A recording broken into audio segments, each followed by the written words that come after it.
Hi, I'm Jay. Today I'm going to do a comprehensive tutorial on using the Builder series of do-it-yourself controller building parts and components. The Builder series revolves around the Brain, which is a class-compliant MIDI device that allows you to connect LEDs for lighting, switches such as buttons, and analog controls such as faders and knobs.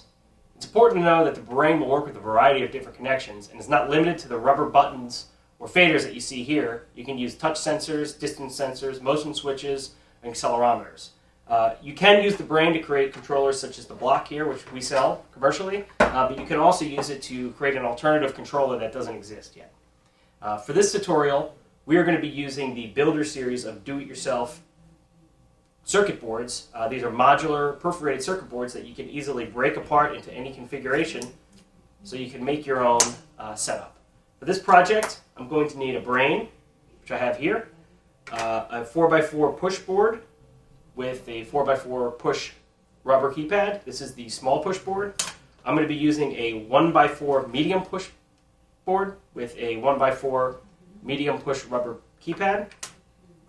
The circuit boards come in 4x4s, but you can easily break them apart and make them any size you want and put them in any configuration you want. That's the beauty of the BYOB boards, is if you ever had a controller and you said, I like this controller, but I wish it had this. This is what the BYOB does. It allows you to take our circuit boards and use professional components and lay them out in any configuration you want so you can have the layout that you want for your controller. I'm also going to be using a turn board, which is a 4x4 grid of rotary potentiometers. Here I have one already wired. I'm using cheap plastic rotary potentiometers that you can find at any electronics store. These are 9mm snap-in rotary potentiometers. And I'm going to be using a 1x4 slide board, which allows you to connect faders directly to the board. So to get started, you're going to need a couple of tools, a soldering iron, solder, some LEDs, capacitors, diodes, and multimeter, which is essential for any electronics project. And I have wire cutters and wire strippers. So we're going to get started with the push board, the push small board. I'm going to be using a 4x4 grid of buttons. I'll need to create a diode button matrix using the push board. While it may sound technical, a diode matrix is very simple to wire, and you can see basic examples on our wiki. It's pretty easy to do with our BYOB boards, as they are labeled to help you out. The first thing I'm going to need to do is wire the matrix. Since I'm going to put LEDs under each button, I need to create a matrix for both LEDs and the buttons. Since the push board uses rubber buttons that sit flush on the board, I'm going to solder all of my connections on the bottom of the board. The first thing I'm going to do is label the rows on my board so I know the difference between a row and a column. I'm going to go ahead and put a 1, 2, 3, and 4 to indicate row 1, row 2, row 3, and row 4.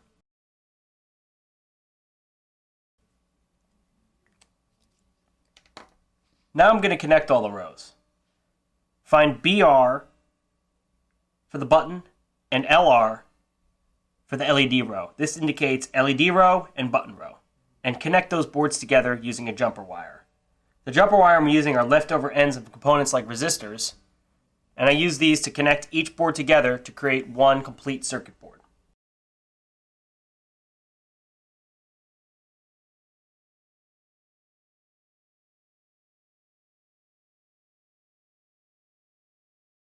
Now we have all of our button rows and our button columns connected using the BC and BR connections, and we've soldered everything from the back using these jumpers. We need to go ahead and locate the LED columns and the LED rows and connect those together.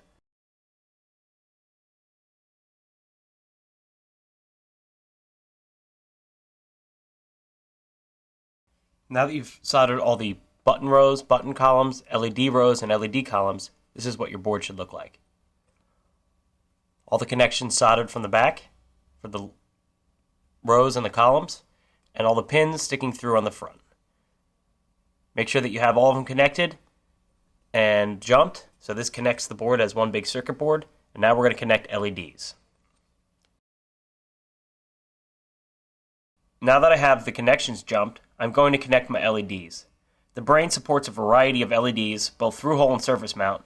I'm using a green through-hole LED that I'm going to place in the center of each contact.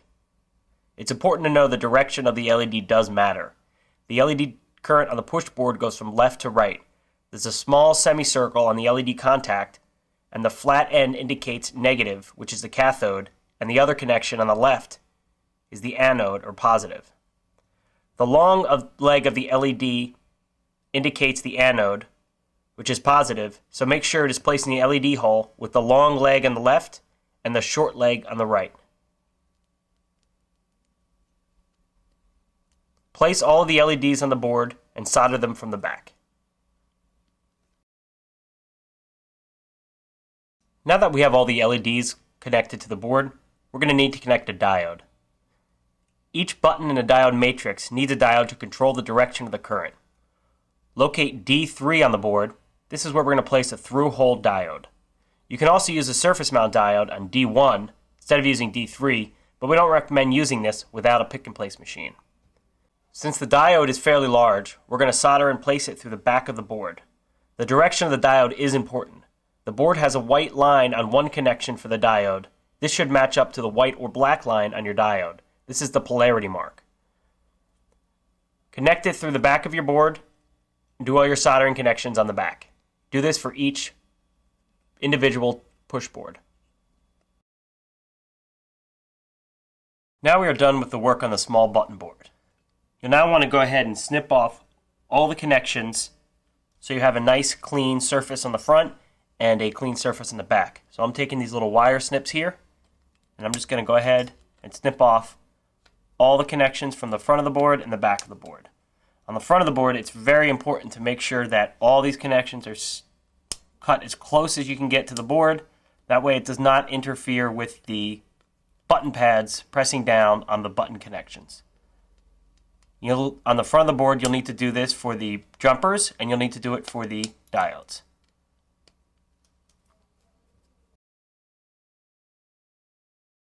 Moving on to the 1x4 medium button board, we're going to do essentially the same thing as we did with the small button board, but we're only going to use one row. Since we're going to be using a button and an LED matrix with this project, we're going to add this 1x4 push medium as another row in our matrix, extending the 4x4 to a 5x4. This means that we need to connect the button columns and the LED columns from row 4 to this board. Now that we have all the connections soldered, the LEDs, diodes, and jumpers on our board, and we make sure we snipped everything off, we're going to go ahead and connect this to the rest of the matrix. This is a 4x4 matrix, and what we're going to do is connect it to be a 4x5 matrix, so it has 4 columns and 5 rows. So what we need to do is connect the columns together from the 4th row in this matrix to the 1st row to extend the matrix out. Even though this board's going to sit in my controller separately from the small push board, it's going to act as one matrix. So what I need to do is create some jumper wires, connect it to the button column and the LED column from the 4th row to the button column and the LED column of the last row. So go ahead and connect all these together and solder them again from the back so you can snip off and it doesn't get in the way of your buttons. Now we've successfully created a 5x4 matrix with this board separated from the first board, and it allows me to move and have my configuration in any way I want. So all the columns for the buttons and for the LEDs are connected from the 4th row in the small board to the 1st row in the medium board. The slide board works with a number of 60mm travel slide potentiometers, and we sell custom faders that we've designed for our own controllers. The slide board is fairly easy to connect. We're also going to need to use a capacitor with the slide board. To use these boards, we're going to need to connect each individual board together to work as a single board. Locate JP1 and JP2 on the board and solder jumpers between the boards. JP1 is for ground and JP2 is for voltage. JP3 is the wiper, which sends a signal to the brain for each slider. Do not connect JP3 at this time, we'll get to that later. The positive and negative holes are for something called the backlight circuit and requires a 12-volt DC power supply to add LEDs as lighting only and is not connected to the brain. I'm not going to use this backlighting in my project. Now that we've connected the boards together by jumping JP1 and JP2 together, and you'll notice I did this on the front of the board this time because I'm not going to have any button pads on this board, you're going to need to connect a capacitor. Locate C1 on the board, and it has a spot for a through-hole and surface mount capacitor. We're going to be using a through-hole capacitor. So you need to feed the capacitor through. It doesn't matter which leg goes in which end. And you're going to want to solder it and then snip off the back of the capacitor. Now that we have the capacitors connected, we're going to connect the sliders. The sliders we sell are dual rail, so they have mirrored connections on the back. Single rail sliders will also work. Push the sliders into the board and solder the connections on the back. Moving on to the turn board, we're going to connect 16 9mm snap-in 100K rotary potentiometers to the 4x4 board. These connections are just like the slide connections, and each should be used with a capacitor, although it will operate without one. The first thing we're going to do is jump the boards together like we have done with all the other boards. The brain can use 64 analog controls. Each pin header on the brain has 8 potential controls with a common ground and voltage. We are going to treat this board as 2 separate sections with 8 potentiometers on each. So we're going to need to connect jumpers between the 2 sections. Locate JP1 and JP2 on these boards. These are the ground and voltage connections. Since 8 of these will share ground and power, we're going to jump them together in a U. Since each pot needs a capacitor, we're going to solder a capacitor on C1 of each board. You can use either a through-hole or a surface mount capacitor. I'm going to use through-hole because it's much easier to work with. Since this board doesn't have buttons, I'm going to attach all of my components to the front. Now that we have our capacitors connected, we can go ahead and connect our potentiometers. To do that, simply take your potentiometer, snap it into place, and solder the connections on the back. Now that we have all the components populated on our boards and we've cleaned up our boards by snipping off the connections on the ends, we can go ahead and connect everything to the breakout board. The breakout board is a hub for connecting all of the BYOB parts to the board, which then is connected to the brain. The reason you want to use the breakout board is so you have a central location that you can trace everything to and you can connect everything to, allowing you easy access in case anything goes wrong. First, we're going to connect all of our buttons to the button section of the breakout board. Since we're using a button matrix, we need to connect each row and each column to the BC and BR connections on the breakout. First, attach one end of a cable to row 1 of the BR connection of the small push board and the other end to the BR of the breakout board. Now that we have button row 1 connected to button row 1 of our button matrix, we can go ahead and connect button row 2, 3, 4, and 5 to 2, 3, 4, and 5 of our rows on our push pads. With the rows connected, we need to now connect the columns. Since we have 4 columns, we need to connect 4 cables from the matrix to the breakout. Locate BC on the ending column of push medium and connect them to the corresponding BC on the breakout board. You should be connecting BC1, BC2, BC3, and BC4 to the bottom of the medium push board. Pull-down resistors should be used to reduce noise from a button matrix. We are going to use a 33K ohm resistor. Locate R9 to R16 on the button section of the breakout board and solder the resistors into place. Now we need to connect the LEDs from the push boards to the breakout board. This is also in a matrix, so we need to connect columns and rows to the indicator LED section of the breakout board, just as we did with the button matrix. Locate the LR connections on the push boards and connect them to LR 1 to 5 of the LED section of the breakout board. So now I have my LED row and my LED columns wired from each push board to the breakout board. The last part of the LED breakout board is connecting resistors to the sections labeled R24 to R29. It's worth noting that all LEDs used with the brain require resistors, and you can use the calculator on our wiki to find out the value based on color.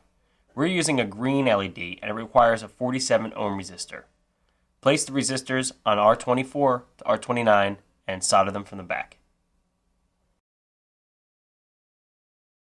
Now we're going to connect the analog controls to the analog section of the breakout board. These connections are labeled CC and have a space for JP1, which is ground, JP2, which is voltage, and JP3, which is the wiper signal of each pot. Let's start with the turn board. Since we have two sections of 8 pots, we need to use 2 analog sections of the breakout.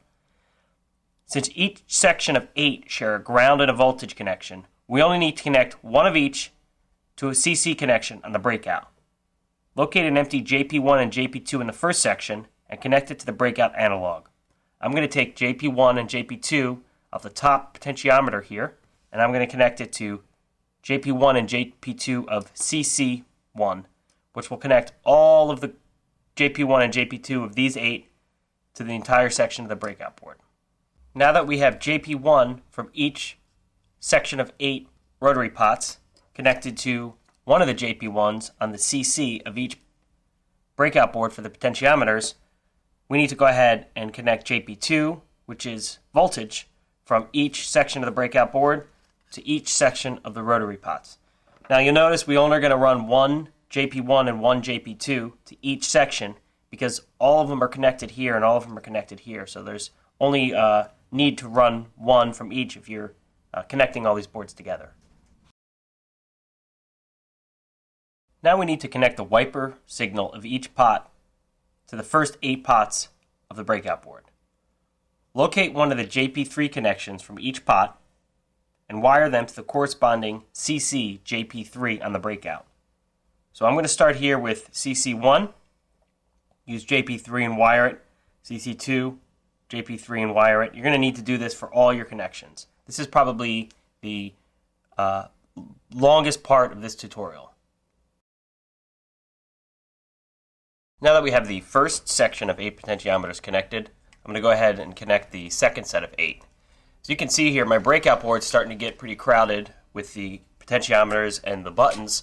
So what I'm going to do is break apart the potentiometer connections from the button connections. The nice thing about these BYOB boards is they're perforated, so I can just easily break this apart and organize my sections of my breakout and mount them inside my enclosure. So now I'm just dealing with the potentiometer section, so I'm going to connect these potentiometers and my slide potentiometers to the potentiometer section of the breakout board.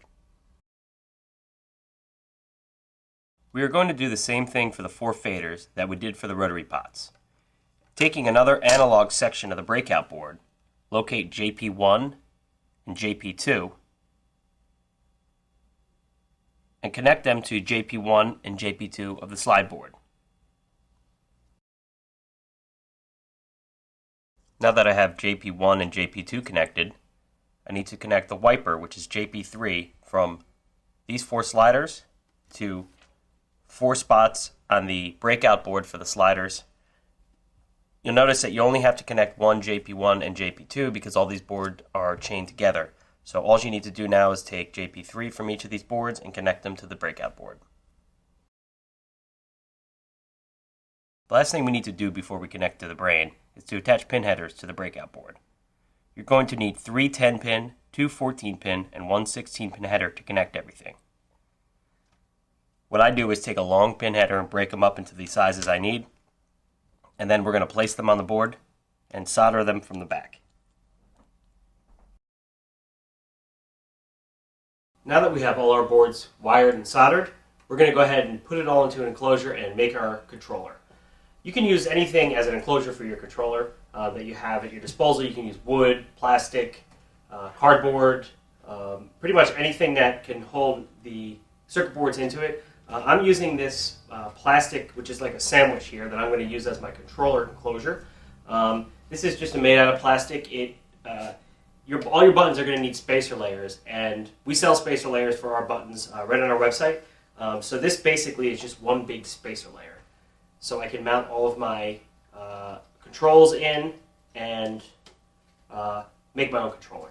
So the first thing I want to do is put your buttons in. You always have to make sure your buttons are in first because they have to be underneath your circuit boards when you put them in. So after we have our buttons put in, we are going to go ahead and mount all of our boards into the controller. Now you'll see that I've color-coded and grouped some wires here on my controller. That's just really so I can identify the different wires. Not necessarily, they don't really mean anything other than they're groupings of wires. So if I have a problem, if I ever need to troubleshoot something, I can trace everything back based upon color. It's also important to note that you're going to want to make sure the bottoms of your boards and all the contacts are really clean, because anything that touches together after you put it together is going to be a problem for you. You're going to have to go take your controller apart and figure out the problem. So first thing you want to do is take all your boards, just your control boards, your push, turn, slide, and push medium, and mount them into the faceplate. Now that we have all of our controls mounted into our enclosure, we're going to need to go ahead and configure our setup in the brain configuration. Using the brain configuration, you can set up how many controls you have, inputs and outputs, and save it to your controller so you won't have to do this again. You can also do MIDI remapping, LED remapping, and a bunch of other things that you'd want to do for your controller. And with the configure application, you can do it once, quit, and you won't have to use it again. So the first thing you're going to need to do is open up the hardware configuration in your brain configuration application. And you'll see it says hardware configuration receive. That received the current setup of your brain. I don't have my brain set up yet, so what I'm going to do is go ahead and set it up for the controls that we have. So let's start with the analog controls. Since we have 16 rotary pots and 4 faders, we're going to connect it to 20 analog controls. And we're using a matrix for our LEDs and our buttons, so we're going to need to set up our matrix connections for the matrix, for the diode matrix, for the buttons, and for the LED matrix. So since we have 4 columns and 5 rows, we're going to need to set the number of columns here. I'm going to set it to 4. You can ignore the starting column bit because we're using the BYOB stuff, and that has pin headers on it, so we don't have to worry about connecting anything directly to the pins. So we're going to leave that at 4. Leave the starting column bit at 1. And these pins over here let you select how many rows. Since we have 5 rows, we're going to select 9, 10, 11, 12, 13. So I just enabled 5 rows. And we're going to do pretty much the same thing with the Matrix Connect LEDs. We're going to select 4 columns because that's how many we have. And then we're going to select 5 rows because we have 5 LED rows and 4 columns. And then I'm going to hit send. Now you'll see it turns green and it says message acknowledged by brain, and then want to hit save to brain. I always want to do this because this will save everything, so when I unplug it and plug it back in, my hardware configuration is completely saved. To test your setup, you want to open up your MIDI and move around your controls and make sure everything is set up. I would definitely recommend testing before you put your controller together, because you're going to want to make sure that all your controls are working before you put this together in case you have to take it apart. So I've tested my controls. I see everything's working. Now I'm going to go ahead and actually use my controller. I've already preset Ableton Live here. I have a live set.